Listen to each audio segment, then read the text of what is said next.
하나님의 말씀 히브리서 12장 1절에서 3절입니다. 히브리서 12장 1절에서 3절. 하나님의 말씀이 이러합니다. 이러므로 우리에게 구름같이 둘러싼 허다한 증인들이 있으니 모든 무거운 것과 얽매이기 쉬운 죄를 벗어버리고 인내로서 우리 앞에 당한 경주를 하며 믿음의 주여 또 온전하게 하시는 이인 예수를 바라보자.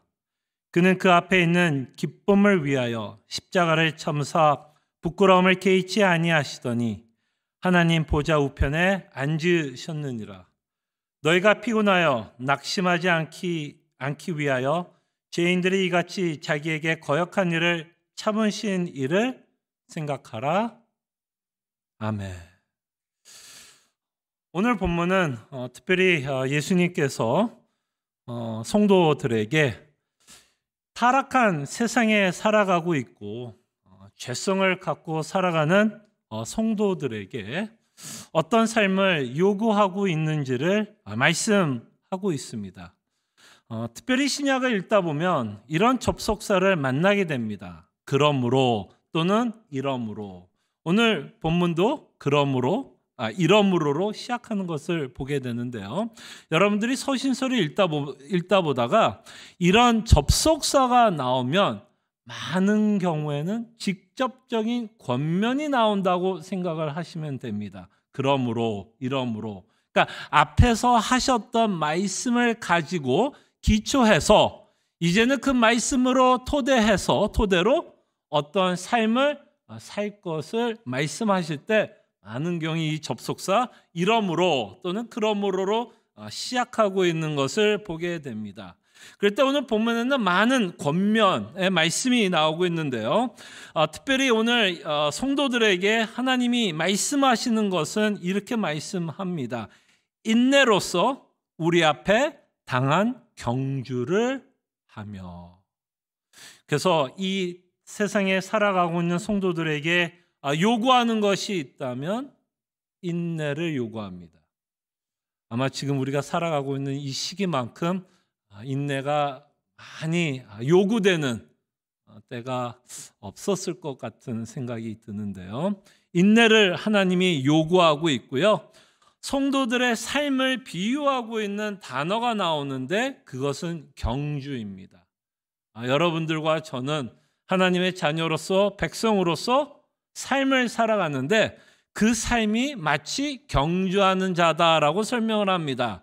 이 경주한다는 말을 통해서 우리가 알 수 있는 건 뭐야? 마치 우리가 선수처럼, 그죠? 여러분과 제가 선수처럼 뜀뛰기를 해야 한다라고 말씀을 합니다. 그래서 당한 경주를 하라고 지금 권면의 말씀을 하고 있습니다.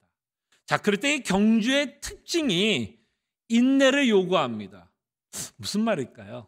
여러분들과 살아가고 있는 인생 또는 우리가 해야 되는 경주에 인내가 요구된다라는 말에는 이 경주가 그렇게 만만하지는 않다라는 말입니다. 이 경주는 사실은 굉장히 우리를 힘들게 하는 것이라고 성경은 말씀하고 있고 이 경주가 그만큼 쉽지 않기 때문에 우리가 인내할 것을 하나님은 말씀하고 있습니다. 자, 그럴 때 오늘 본문을 통해서 우리가 살펴보고 싶은 건 우리가 경주를 해야 되고 끝까지 뛰어가야 되는데 이렇게 뛰기 위해서 인내가 요구되는데 이런 인내를 하기 위해서 하나님은 세 가지의 방법을 우리에게 가르쳐 줍니다. 이 세 가지의 방법으로 순종하면서 인내의 삶을 살 것을 우리에게 요구합니다. 여러분들이 당한 경주를 인내하기 위해서는 이 세 가지 룰, 선수로서 반드시 지켜야 되는 룰을 우리에게 가르쳐 주는데요.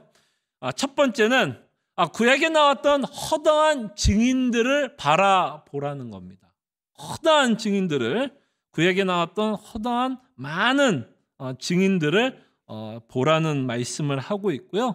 그 다음에 두 번째로 경주하기 위해서, 인내로서 경주하기 위해서는 우리가 뛰어야 되는데 무겁게 하는 것들이 참 많다라고 말씀을 합니다. 그럴 때 우리가 경주를 해야 되는데 우리를 무겁게 해서 경주를 하는데 방해가 되는 요소가 있다면 그것들을 다 제거할 것을 말씀합니다. 벗어버리라고 말씀을 하고 있고요. 그 다음에 가장 중요한 룰이라고 말할 수 있는 건 예수 그리스도만을 바라보면서 뛸 것을 우리에게 말씀합니다. 그래서 이 세 가지 내용을 여러분들과 함께 본문을 중심으로 해서 살펴보겠습니다. 첫 번째로 인내하기 위해서는 허다한 증인들을 바라보라고 말씀을 합니다. 여러분들과 함께 시간이 없어서 살펴볼 수는 없으나 이 허다한 증인들은 히브리서 11장에 나타나고 있는 선진들을 말씀하고 있습니다. 아마 여러분들이 히브리서 익숙하지 않더라도 아마 적어도 히브리서 11장에 있는 내용은 좀 익숙할 거라고 생각이 듭니다. 믿음의 선진들, 우리가 소위 말하는 믿음의 영웅들이라고 해서 수많은 믿음의 영웅들, 특히 구약에 나왔던 선진들의 내용을 저희들이 보게 됩니다. 그래서 우리는 아브라함을 이 11장을 통해서 아브라함, 모세, 특이하게도 라합이라는 인물도 있고요. 다윗, 기타 등등 많은 선진들을 우리에게 소개합니다. 이 선진들을 우리에게 소개하는 이유가 있습니다. 이 선진들이 갖고 있었던 특징들이 뭐였냐면 이들은 다 자신들이 뛰어가야 할 경주를 다 인내로서 자신이 뛰어갈 길을 다 뛰었던 사람으로 우리에게 소개를 합니다. 그럴 때 마치 이 선진들은 사도 바울이 고백했던 그 고백을 하시는 분이라고 한번 생각해 보시면 좋을 것 같아요. 여러분들 그 사도 바울이 마지막으로 썼던 서신서 중에 하나가 디모데 전후서입니다. 디모데 후서를 특히 보면 4장 7절과 8절 한번 볼까요? 디모데 후서 4장 7절과 8절에 보면 이제 사도 바울도 알아요. 이제 자신이 뛸 경주가 마침을 거의 끝나가고 있다는 것을 본인은 알고 있었습니다. 그러면서 디모데에게 이런 고백을 합니다. 나는 선한 싸움을 싸우고, 그죠? 나의 달려갈 길을 마치고, 이제 본인이 죽음을 달려갈 길을 마친다라고 표현을 합니다. 달려갈 길을 마치고 믿음을 지켰으니, 이 믿음을 지켰다라는 말이 히브리서적으로 표현하면 뭐 했다라는 거예요? 인내했다라는 표현이라는 것을 알 수 있습니다. 믿음을 지켰으니 이제부로는 나를 위하여 의의 면류관이 예비되었으므로 주 곧 의로우신 재판장이 그날에 내게 주실 것이며 내게만 아니라 주의 나타나심을 사모하는 모든 자에게도니라. 아멘. 이 선진들이 바로 우리에게 보여주고 싶은 것은 이 믿음을 지켰다라는 것, 인내로서 믿음을 지킨 사람들을 우리에게 소개하고 우리에게 본이 되기 위해서 이 허다한 증인들을 우리에게 보여주고 있습니다. 네, 여러분 혹시 히브리서 11장을 읽다 보면 여러분들은 어떨지 모르지만 저는 이런 생각이 들어요. 굉장히 주눅이 듭니다. 주눅이 들어요. 기가 죽습니다. 어떤 면에서 기가 죽고 주눅이 드냐면 내가 정말 아브라함처럼 살 수 있을까? 내가 모세처럼 살 수 있을까?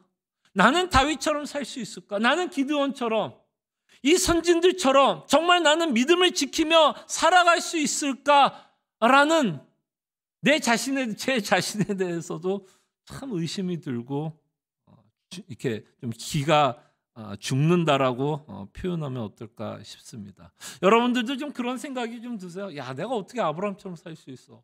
내가 어떻게 이삭을 데리고 정말 하나님이 죽이라고 할 때 내가 정말 내 자신을 정말 이렇게 죽일 수 있을까? 생각해보면 나는 못할 것 같은 생각이 듭니다.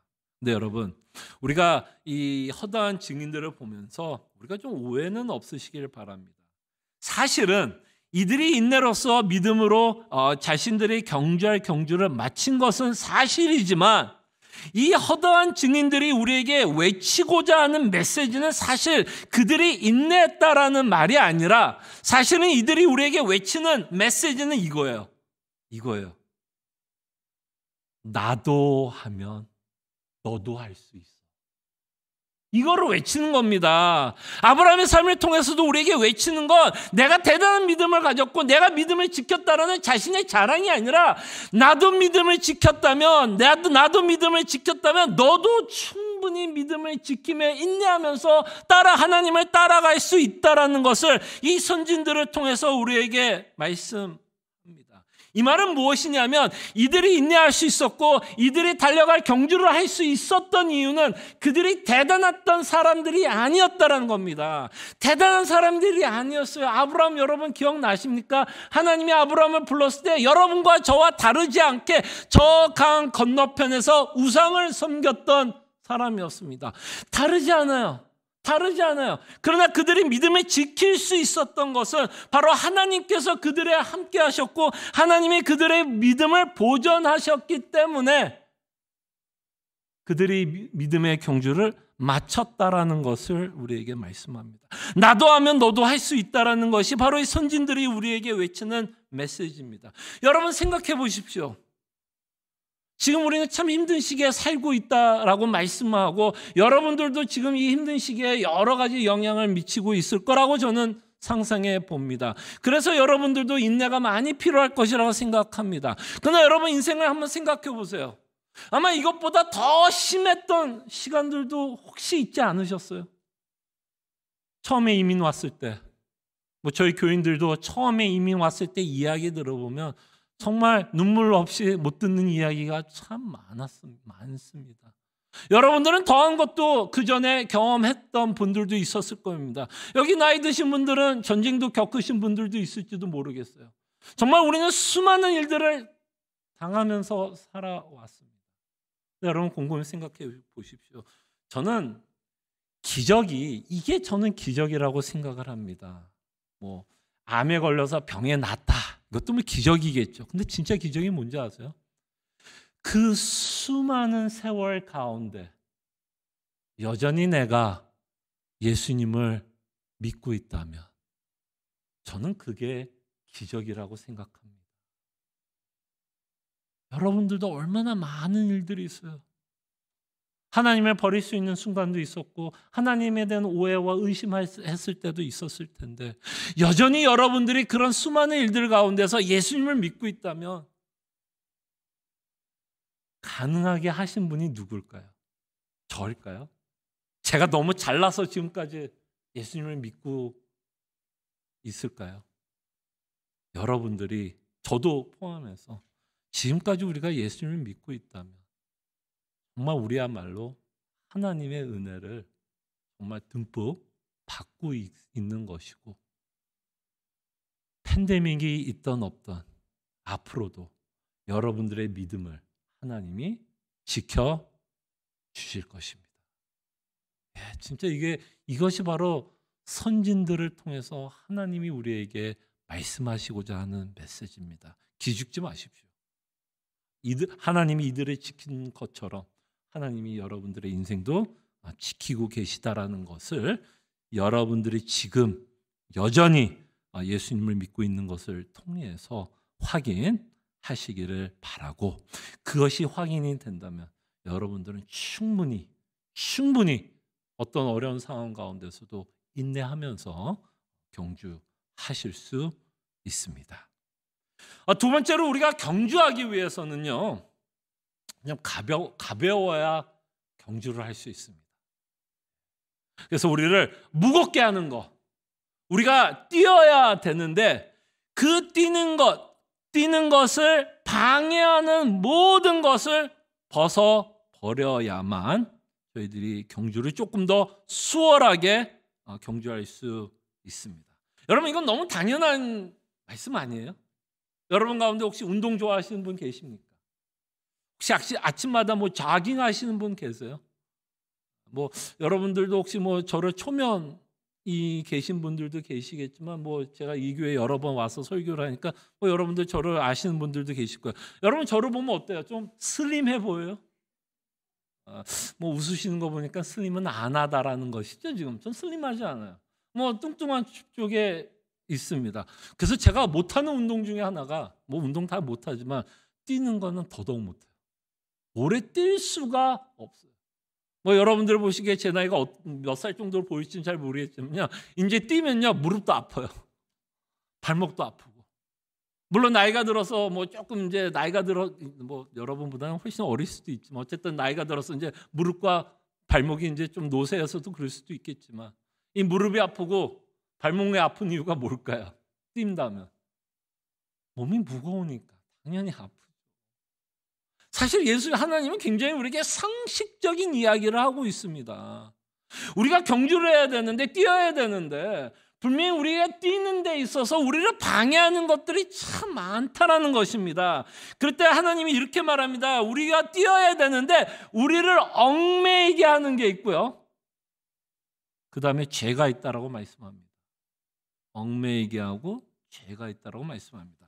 뭐 죄에 대한 부분은 제가 깊게 얘기는 하지 않겠습니다. 당연히 죄를 지으면 이 경주를 해야 되는데 당연히 방해가 될 것이라는 건 여러분들이 굉장히 잘 아실 거라고 생각을 합니다. 근데 여러분들과 조금 생각해 보고 싶은 거는 이 얽매이는 것. 저는 이 얽매이는 것도 우리가 이 믿음의 경주를 하는 데 있어서 굉장히 좀 조심스러워야 되고 우리가 점검해야 되는 부분이라고 저는 생각이 듭니다. 이 얽매이게 하는 건 반드시 죄는 아닐 수 있어요. 죄는 아닐 수 있습니다. 근데 죄는 아니지만 결국에는 이것이 나를 얽매여서 못 뛰게도 할 수 있다라는 겁니다.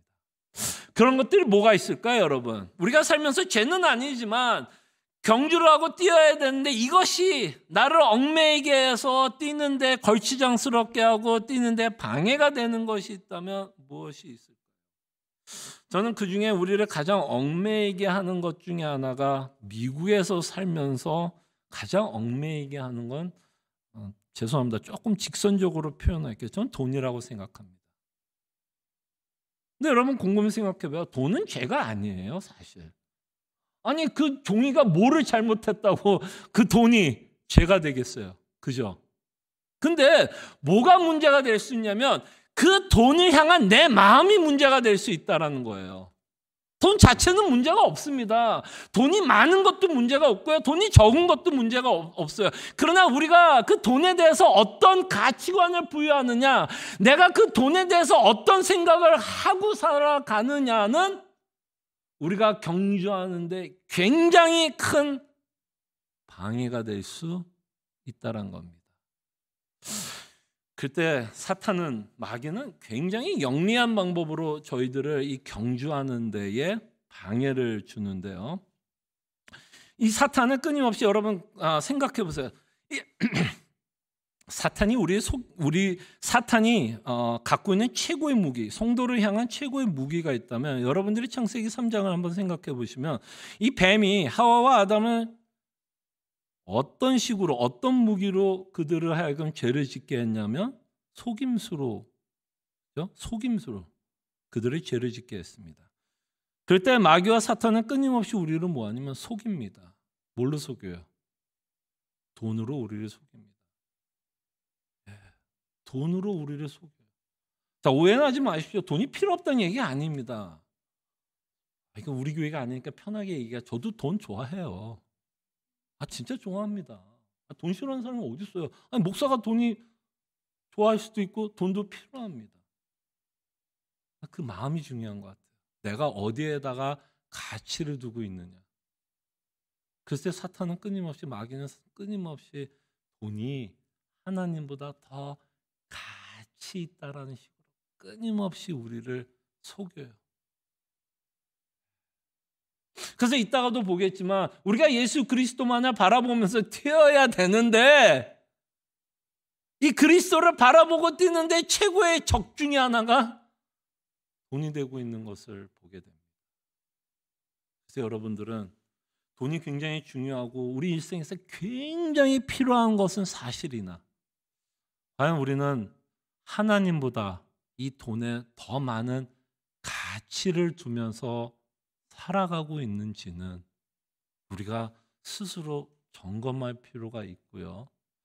그리고 이 돈이 하나님보다 더 가치 있게 여겨진다면, 특별히 이런 팬데믹 가운데서 우리가 믿음의 경주를 해야 될 때에 우리에게는 참 걸림돌이 될 수 있다는 겁니다. 그래서 우리가 경주를 하는 데 있어서 과연 내 인생의 가치관은 어디에 두고 살아가는지를 우리는 스스로 점검해야 될 것이라 생각을 해봅니다. 그때 여러분 점검해 보십시오. 여러분들이 뛰어야 되는데 여러분들을 좀 얽매이게 하는 것들이 무엇이 있을까? 여기에는 또 자녀들도 포함될 수 있을 거라 생각을 합니다. 특히 이민자들은 제가 보기에는 이 두 가지에 많이 얽매이게 되는 것 같아요. 하나는 당연히 돈에 얽매일 수밖에 없습니다. 왜? 이민을 온 목적 중에 여러 가지 이유가 있지만 사실은 경제적인 이유 때문에 이민을 선택하는 경우가 참 많아요. 그렇기 때문에 미국에 왔을 때 어떻게 하든 돈으로 성공하기 위해서 우리는 열심히 살아갑니다. 그러다 보면 돈이 나의 우상이 되고 나의 하나님이 되고 있는 우리의 모습을 보게 되는데, 또 하나의 이민자들의 삶 가운데 이 얽매이기 쉬운 거는 우리 자녀인 것 같아요. 그래서 우리 이민자들은, 저도 뭐 이민자이기도 합니다. 그러다 보니까 나는 열심히 살고 열심히 살지만 내 자녀는 나보다는 훨씬 더 윤택한 상황 가운데서 뭐 더욱더 미국적으로 살아가기를 바라면서 정말 우리는 뭐예요? 아이들한테 뭐예요? 다 올인을 해버립니다. 나는 서럽게 살아도, 나는 힘들게 살아도 내 자식만큼은 미국에서 좀 더 잘 살기를 원하는 마음으로 키웁니다. 그것이 왜 나쁘겠습니까? 아니, 부모로서 당연히 자녀가 그렇게 사는 것이 나쁘지는 않을 거라 생각을 합니다. 근데 그게 내 삶의 가치가 된다면, 그게 내 삶의 목적이 된다면 그건 얘기가 좀 달라지는 것 같아요. 그런 것들이 우리가 띠임을 하고 경주를 하는 데 있어서 우리에게 참 많은 방해가 될 수 있다라는 것을 저희들이 좀 생각해 봤으면 합니다. 그때 여러분들이 신앙생활 하는데 무엇이 여러분들을 좀 방해하고 있는지를, 이게 참 어려운 작업인 것 같아요. 저도 참 잘 못합니다. 잘 못하는데요, 설교자는요 굉장히 잘하는 것처럼 설교를 할 수밖에 없어요. 그럴 때 정말 점검해 보세요. 무엇이 내가 뛰어야 되는데 나를 얽매이게 하고 방해를 하고 있는지를 여러분들이 좀 묵상해 보시기를 바랍니다. 마지막으로 여러분들과 생각해 보고 싶은 건, 우리가 경주를 해야 되는데 이 경주를 하는데 인내하기 위해서는 반드시 여러분들이 예수 그리스도만을 바라보시면서 뛰어야 됩니다. 이 그리스도만 바라보면서 뛴다라는 말에는요 여러 가지 의미가 있는데요, 한 가지 여러분들과 좀 생각해 보고 싶은 건, 여러분들이 경주를 하면 경주에는 뭐가 있죠? 끝이 있죠. 결승점이 있습니다. 여러분들 혹시 마라톤 보세요? 뭐 100m, 200m, 300, 400m 뛰는 거 보면 당연히 뭐가 있어요? 결승점이 있죠. 결승점이 있습니다. 그때 여러분들, 우리가 예수 그리스도를 바라보면서 뛴다라는 말에는 이런 말이 있습니다. 결승점에 예수 그리스도께서 서 계시다라는 거예요. 그러니까 여러분들의 삶의 전체가 누구를 향해서 뛰고 싶은 거예요? 그리스도를 만나고 싶은 마음에서 뛰는 겁니다. 그 결승점, 우리의 종착점, 그 종착점에 예수 그리스도께서 우리를 기다리고 있기 때문에 우리는 그 그리스도를 만나고자 하는 마음 때문에 우리 앞에 있는 경주를 인내하면서 뜁니다. 여러분들은 베케이션을 가면 혹시 타주에 자녀 계신 분들이 있으세요? 타주에 자녀들이 계시면 1년에 한 번 그 타주에 갈 때 마음이 설레요, 설레지 않아요? 자녀 보러 간다고 생각하면 그날이 빨리 왔으면 좋겠어요, 안 좋겠어요? 그리고 애를 만난다고 생각하면 그 며칠 전에 좀 힘든 일이 있어도 그래도 내 사랑하는 새끼 만나러 간다고 기분이 들떠야 들뜨지 않아요? 며칠만 더 참으면 베케이션도 있고 내 사랑하는 내 자녀도 만나니 뭐 조금 힘들어서 조금만 더 참자, 이틀만 참자, 하루만 더 참자, 내일이면 비행기 타고 살아가는 가족들 만나러 간다. 그 희망 때문에, 그 소망 때문에 그 힘든 며칠을 뭐 할 수 있을까요? 뭐 할 수 있을까요? 견딜 수 있다는 겁니다. 마찬가지인 것 같아요. 여러분들은 누구를 만나고 싶으십니까? 연예인 가운데 좀 만나고 싶은 연예인 있으세요? 저는 살아가면서 연예인들을 만나본 적이 없어요. 물론 제가 살았던 동네들이 뭐 연예인이 있었던 그런 동네가 아니었을지 모르죠. 뭐 그렇게 유명한 사람을 아마 제 인생에서 만나본 적은 없는 것 같아요.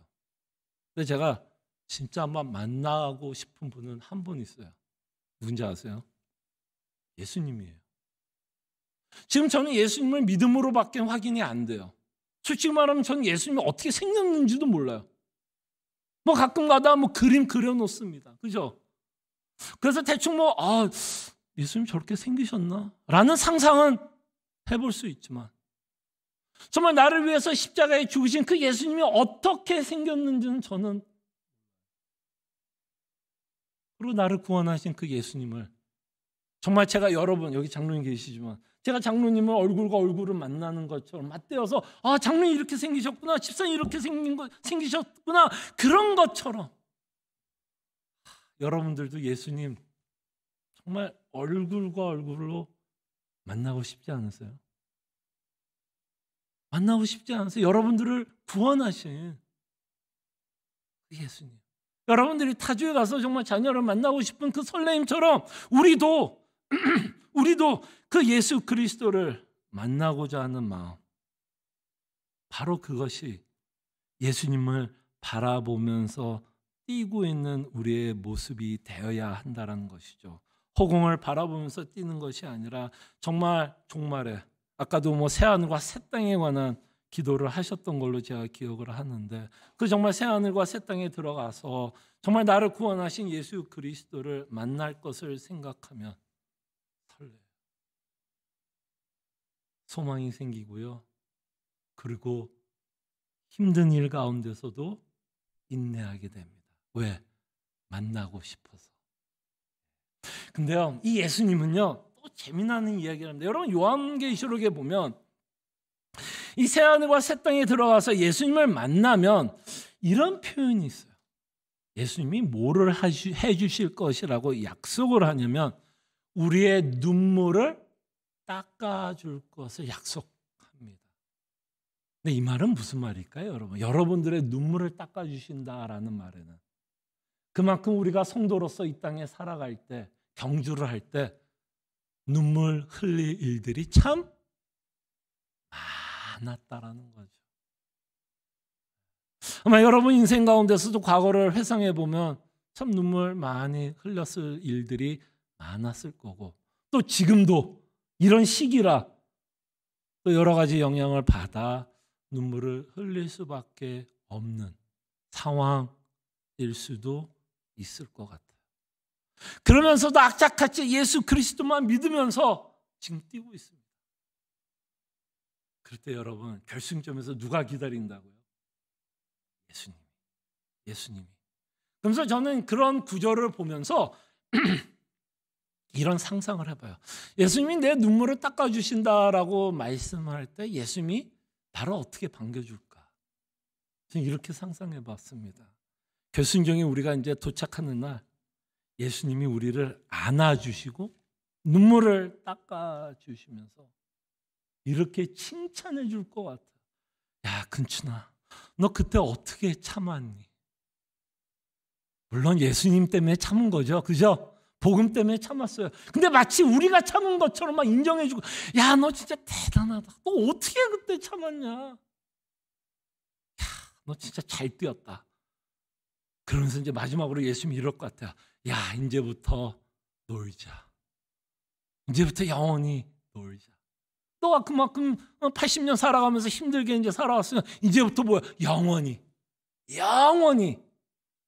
안식하면서 이제 나랑 놀자. 그 새하늘의 새 땅과 특징이 뭐예요? 더 이상 곡하는 것이 없고 눈물이 없고 사망이 없다라고 이야기를 합니다. 그 말은 무엇이냐면 그곳엔 죄가 없어요. 여러분과 제가 인내해야 되는 이유는 우리가 타락한 세상에서 죄인들과 함께 살아가는 고통을 우리는 맛본다면 새하늘과 새 땅에는 죄가 없기 때문에 이 갈등이 더 이상 뭐예요?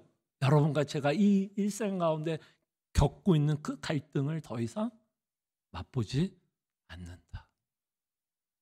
이것이 바로 우리가 예수 그리스도를 바라보면서 뛰는 겁니다. 정말 예수 그리스도의 복음을 믿고 따라가고 있는, 정말 예수 그리스도께서 십자가에 죽으시면서 우리에게 허락한 새하늘과 새 땅과 영원한 안식을 바라보면서 우리는 뛰는 것입니다. 그 복음을 믿을 때 우리는 인내하면서 뛸 수 있어요. 그리고 여러분들은 지금까지 뛰어왔고요. 그래서 조금만 더 힘을 내시고 뛰시면 예수님이 우리를 기다리고 있다라는 것도 우리는 이 말씀을 통해서 생각해 보게 됩니다. 근데 마지막으로 여러분들과 이 예수 그리스도를 바라볼 때요, 여러분들만 경주한 것이 아니에요. 사실은 예수님도 경주하셨어요. 예수님도 이 땅에서 자신이 살아냈어야 하는 인생이 있었죠. 그가 살아내야 될 인생이 있었는데요, 그가 살아내어야 했던 인생은 2절에 보면 이렇게 표현합니다. 믿음의 주여 또 온전하게 하시는 이인 예수를 바라보자. 그럴 때 그가 어떤 인생을 살았어요? 그가 어떤 경주를 임했어요? 그는 그 앞에 있는, 그가 달렸던 경주를 우리에게 소개합니다. 예수를 바라보자. 그는 그 앞에 있는 기쁨을 위하여 십자가를 참으사. 예수님도 참았다. 예수님도 인내하셨다. 라고 우리에게 말씀합니다. 십자가를 참으사 부끄러움을 개의치 아니하시더니 하나님 보좌 우편에 앉으셨느니라. 그래서 그가 달려갔던 그 인생은 바로 십자가를 향한 인생이었죠. 십자가를 향한 인생이었습니다. 근데 그 십자가를 향해 달려갔던 예수님에 관해서 히브리서 기자는 이렇게 기록합니다. 십자가를 참으사 부끄러움을 개의치 아니했다라고 말씀합니다. 그러니까 그의 인생 가운데 무슨 일이 있었다라는 거죠? 부끄러움이 있었다 없었다? 있었다. 부끄러움이 있었다. 누구 못지않게 부끄러움이 있었다.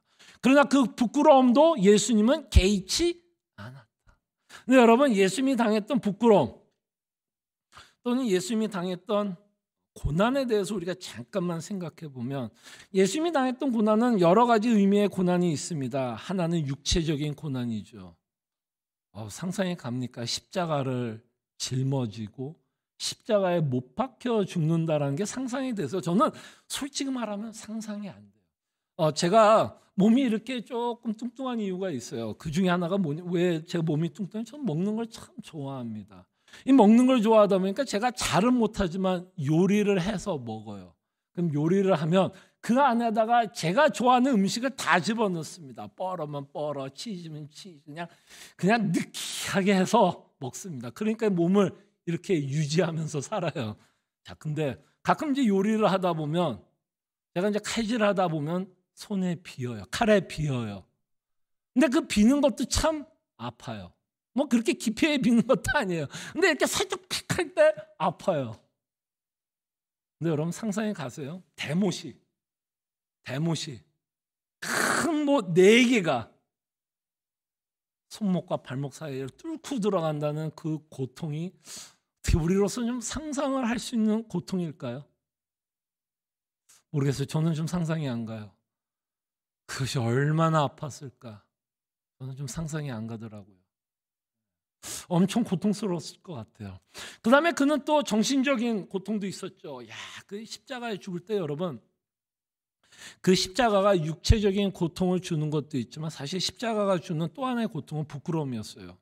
여러분들이 예수님이 예수님이 십자가에 죽었을 때 초상화를 보면 대개의 경우 예수님에게 좀 웃자고 하는 표현으로 할게요. 팬티를 입혀서 그립니다. 그죠? 팬티를 입혀요. 근데 실제적으로 십자가에서 죽는 사람들은 어떻게 죽인지 알아요? 완전 나체로 죽입니다. 사람들 앞에서 최고로 부끄럽게 죽이는 형벌이에요. 그리고 여러분들 예수님 죽었을 때 기억나시죠? 그 수많은 외침들. 네가 진짜 하나님의 아들이야. 너도 네가 구원을 못하면서 네가 누구를 구원해? 그 수많은 모욕들.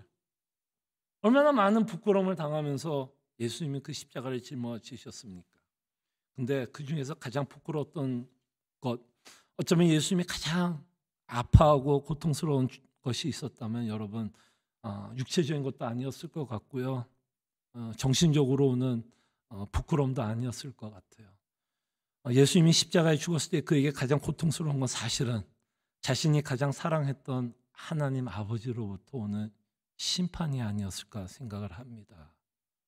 여러분, 누군가 사랑하는 사람한테 배신을 당하고 사랑하는 사람한테 미움을 당하고 사랑하는 사람한테 심판을 당한다라는 것, 이것만큼 인간을 고통스럽게 하는 일도 없었을 텐데 예수님은 우리를 구원하기 위해서, 여러분과 저를 구원하기 위해서 우리를 대신하여 하나님 아버지로부터 심판을 당하셨습니다.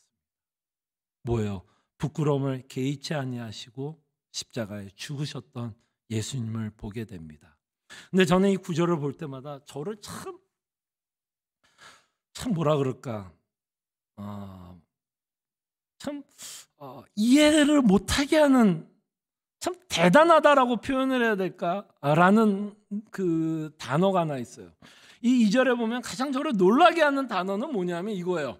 자, 보세요. 다시 한번 2절을 보면 믿음의 주여 또 온전하게 하시는 이의 예수를 바라보자. 그는 그 앞에 있는 뭐라고 기록하나요? 슬픔을 위하여? 저주를 위하여? 아니요. 기쁨을 위하여 죽으셨다라고 말씀합니다. 그러니까 사실 예수님의 심리적인 상태도 보여줄 것 같아요. 이 말씀이. 비록 그는 괴로울 수 있었고 힘들어할 수 있었고 고통 가운데서도 있었지만 그에게는 뭐가 있었어요? 그 앞에 어떠한 기쁨이 있었고, 그리고 그 기쁨의 일 때문에 그 안에는 소망과 기쁨이 넘쳐났을 거라고 저는 상상해 봅니다. 여러분 한번 생각해 보세요. 예수님이, 여러분 아까 좀 전에 말씀드렸던 예수님이 십자가를 짊어졌던 고통이 대단했을 거라고 우리는 상상을 해본다면, 야, 도대체 예수님 앞에 어떤 일이 있을 것을 예수님이 알았고 믿었기 때문에 그 십자가를 그렇게 짊어지셨을까요?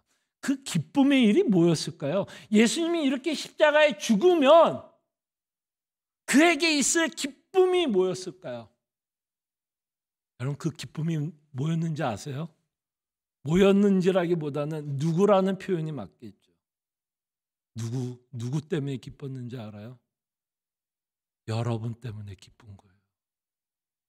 무슨 말씀이냐면 자신이 이렇게 십자가에 죽고 부활하면 하나님이 선택한 백성들을 구원할 것을 그는 믿었기 때문에.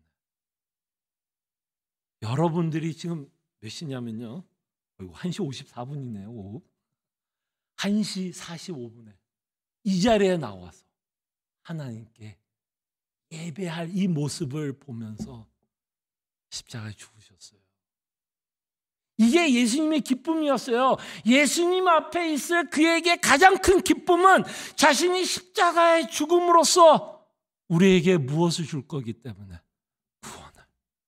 구원을 줄 것이기 때문에 그는 부끄러움도 개의치 않고 십자가를 짊어지시며 죽었다라는 것을 보게 됩니다. 이런 예수 그리스도라면 여러분들을 구원하는 그 일이 그에게는 가장 큰 기쁨이었기 때문에 그 십자가도 맞지 않고 죽으셨다면 여러분 뛰고 싶은 생각 안 드세요? 여러분 정말 이 예수님을 얼굴과 얼굴로 만나는 그날을 소원하지 않습니까? 정말 만나고 싶지 않으세요?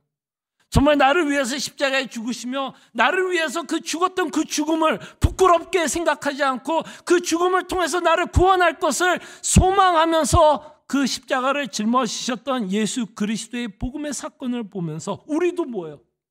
우리의 소망은 뭐예요? 나를 위해서 죽었던 그 예수님을 만나는 것. 만나는 것. 그것이 내가 이 땅에 살아가면서 갖는 최고의 뭐예요? 소망. 그래서 우리의 생각이 다 바뀌는 거예요. 우리의 계획도 다 바뀌는 거예요. 우리의 가치관도 다 바뀌는 거예요. 그 전에 내가 그토록 소중하게 여겼던 것, 이루려고 생각했던 것, 그런 것들이 중요하지 않다라는 얘기는 아니지만 나에게는 더 중요한 일이 생겼어요. 그 더 중요한 일이 뭐예요? 나 경주 마치고 정말 나를 사랑하는 예수 그리스도를 만나고 싶은 것이 내 인생의 최고의 가치로 여기게 된다라는 거죠. 그럴 때 우리는 끊임없이 우리 앞에 있는 경주를 임하게 되고 아무리 힘들고 어려운 일 가운데서도 우리는 인내하면서 그 피니시 라인, 종착역을 향해서 뛰게 됩니다. 근데 이 경주는요, 지금 하나님 말씀한 것처럼 마지막에 보면 3절 마지막에 보면 너희가 피곤하여 낙심하지 않기 위하여, 이 경주는 우리로 하여금 피곤하게 할 수도 있고요, 낙심하게도 할 수 있다는 겁니다. 그럴 때 이 피곤하지 않고 낙심하지 않기 위해서는, 그래야 뛸 수 있으니까요. 그죠? 뛰기 위해서는 제가 여러분들에게 말씀했던 룰들을 기억해 주세요. 묵상하세요. 그럴 때 우리는 낙심한 가운데 세상이 줄 수 없는 소망을 갖고 뛰게 됩니다. 기도하겠습니다. 참으로 고마우신 하나님, 우리 인생을 돌이켜보고 또 지금 우리의 삶을 보면 참 인내가 많이 요구되고 있는 상황인 것을 하나님이 누구보다 잘 아실 줄 압니다. 이렇게 인내가 요구되는 상황 가운데서는 우리의 신앙생활도 참 혼란스럽고 또 당황스럽고 하나님이 나와 함께하고 있나라는 의심이 들고 오해가 할 때가 있는데, 주님 그럴 때 다시 한번 기억하게 하여 주시옵소서. 예수 그리스도께서 십자가에 죽으신 이유를 바라보게 하여 주시옵소서. 나를 사랑하셔서 그 부끄러움도 개의치 아니하시며 십자가에 죽으셨던 그 복음을 기억하며 우리가 낙심되어 쓰러지고 싶고 그냥 포기하고 싶을 때 다시 한번 그 복음이 주는 참된 위로와 기쁨을 맛보며 우리가 마땅히 달려갈 길을 인내로서 경주에 임할 수 있는 용기와 담대함을 허락해 주시옵소서. 감사하고 살아계신 예수 그리스도 이름으로 기도합나이다. 아멘.